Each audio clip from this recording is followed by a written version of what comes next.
So when Jesus came to this planet, he wanted to see the master teachers and get their permission to teach. That's why he accepted baptism from John, for example. He was saying, okay, I'm here now to do my mission. And John was saying, well, I'm not even worthy to, to close the strap on your sandal. John knew, I'm an ordinary human being, and you're a great demigod, empowered by God. So I'm actually your servant. Why are you coming to me for initiation? And Jesus said, no, it has to be done like that. Why? To show the example that we don't arbitrarily or just on our own initiative start to teach. We have to get permission. We have to get the order of the previous master teachers, the previous spiritual masters. That's very important. There's no such thing as Brahman in general. The word Brahman has different meanings in different contexts. You have to specify the context that you're talking about. Like, for example, in the context of the verse that we were reading a minute ago, Paramang Yo Mahad Brahma. That's one context. Or, what's the context? What's the verse you're talking about? What scripture are you talking about? There's no such thing as Brahman in general. It's always part of some context. And Brahman is a word that has many different meanings. So you have to specify the context. Who had John learned from? Whoever was the previous master in their line. I'm not a Christian scholar. Actually, I'm not a scholar at all. I'm just a devotee. So, there's like Krishna says to Arjuna, what need is there for all this detailed knowledge? With a single fragment of myself, I pervade and support all the universes. So what need is there for all this nitpicky, detailed knowledge, especially of other traditions? We don't need to know, unless we're trying to preach to them. And we want to show that the principle of disciplic succession was operating even in Jesus' time and place, and that he respected it, which he certainly did.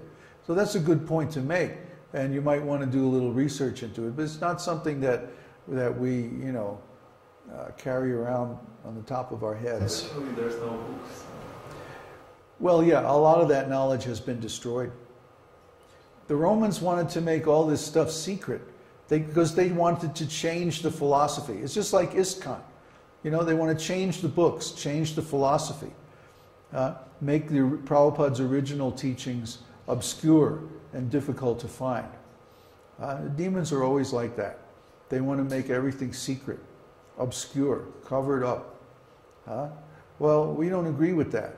We say everything should be out in the open, everything should be available, everything should be knowable.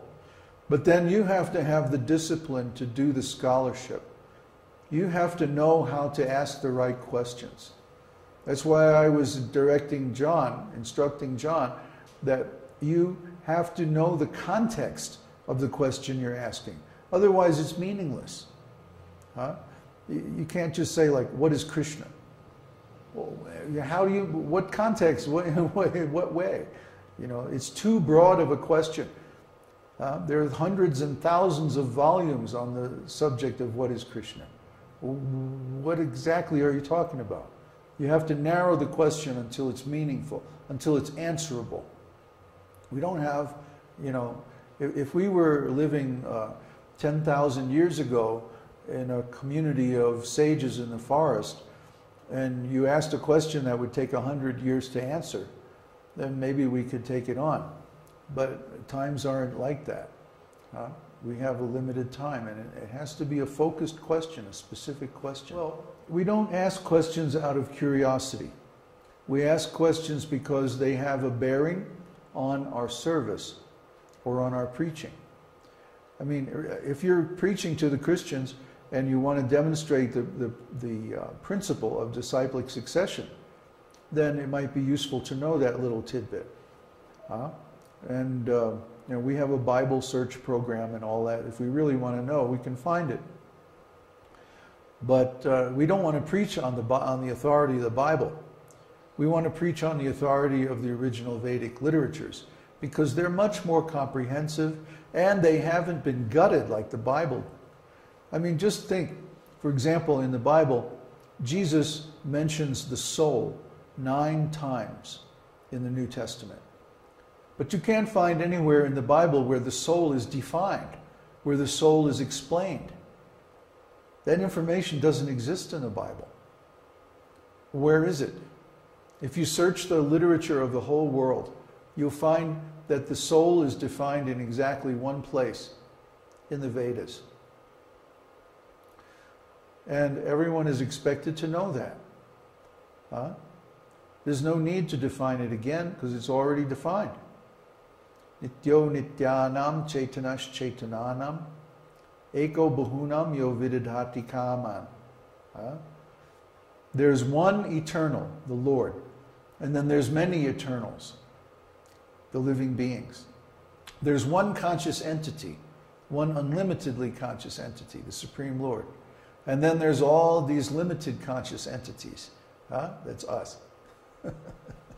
And the difference between him and us is that he is maintaining all the others. Yo vididhati kaman. He's the one who's maintaining all the other living entities.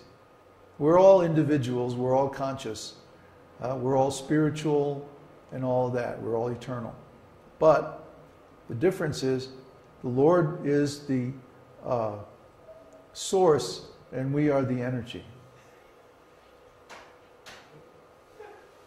John, I think it's a good idea if you simply read our books and study our teaching for some time before you start trying to ask questions that go like all over the place, okay? We don't want to lose focus here. And, you know, you need to have some discipline in your approach to the esoteric teaching. Otherwise, you're going to waste our time and waste everybody's time.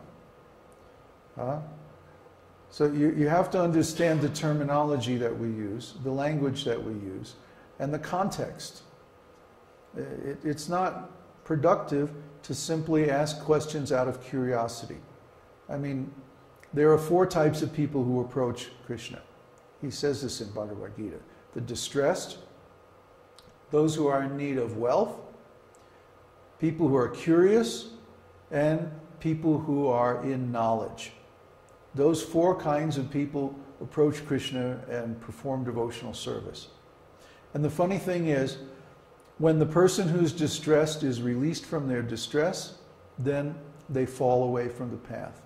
And when the person who's seeking wealth gets their wealth, then they stop their service and go off and enjoy. And when the person who's curious has his curiosity satisfied, then he's gone. Maybe back next lifetime or whatever. But the person in knowledge knows that serving God is my duty. Whether I feel like it or I don't feel like it, whether I have a need, whether I don't have a need, actually, if we know that we're spirit soul, we know that we have no needs. We're already complete because we're a fragment of the complete. We're an emanation from the complete. Om Purnamadaha Purnamidam Purnam Udachyate. The complete is emanating so many complete units. And we are those complete units. So we're already complete. When we realize our completeness or our relationship with the Lord, that we have an eternal spiritual identity of the same or similar quality to the Lord's, then we realize that all we have to do is give service. We don't have any needs. We're already complete. And when we realize our completeness, that is self-realization. We realize our spiritual nature. We don't need anything. We're here to give. We can give unlimitedly because everything in this material world is simply illusion. It's all temporary. It doesn't really mean anything. It's just like a show on TV, and when the show is over, it's gone, and all those people disappear from the screen. It's over. So, in the same way, we're here to serve. And when we serve the cause of the Supreme Lord, then we benefit and everyone benefits.